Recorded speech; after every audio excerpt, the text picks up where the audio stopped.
The Odyssey. The Journey of Odysseus Retold. In 10 episodes. Episode 10. Homecoming, Return to Ithaca. The Return to Ithaca. Homecoming. Odysseus finally arrives back in Ithaca, but he must face one final challenge, reclaiming his throne and his wife from the suitors who have taken over his palace. In this segment, we explore the theme of homecoming and the challenges that come with returning after a long absence. We describe Odysseus' return to Ithaca and his efforts to reclaim his home and his wife. He must navigate the treacherous politics of his palace and outsmart the suitors who have taken advantage of his absence.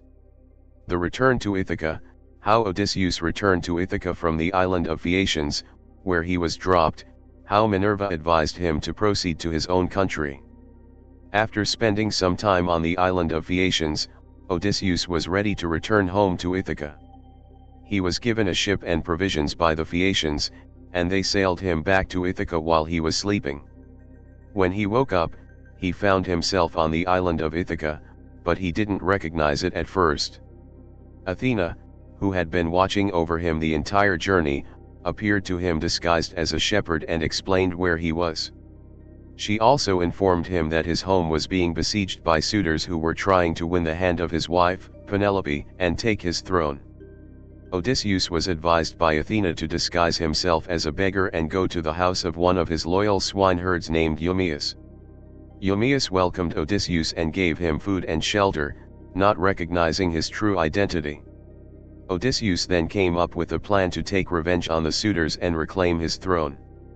With the help of his son Telemachus and some loyal servants, he killed all the suitors in a final battle, thus re-establishing his rule over Ithaca.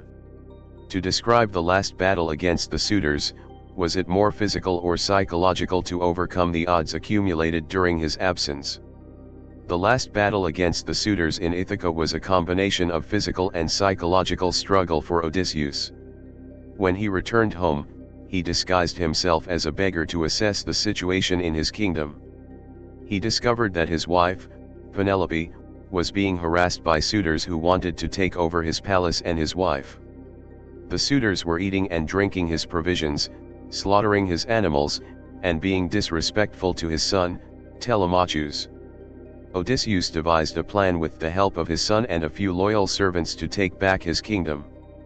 He managed to arm himself and his small band of allies with weapons while the suitors were unaware. Then, in a sudden attack, Odysseus and his men took the suitors by surprise and started a bloody battle.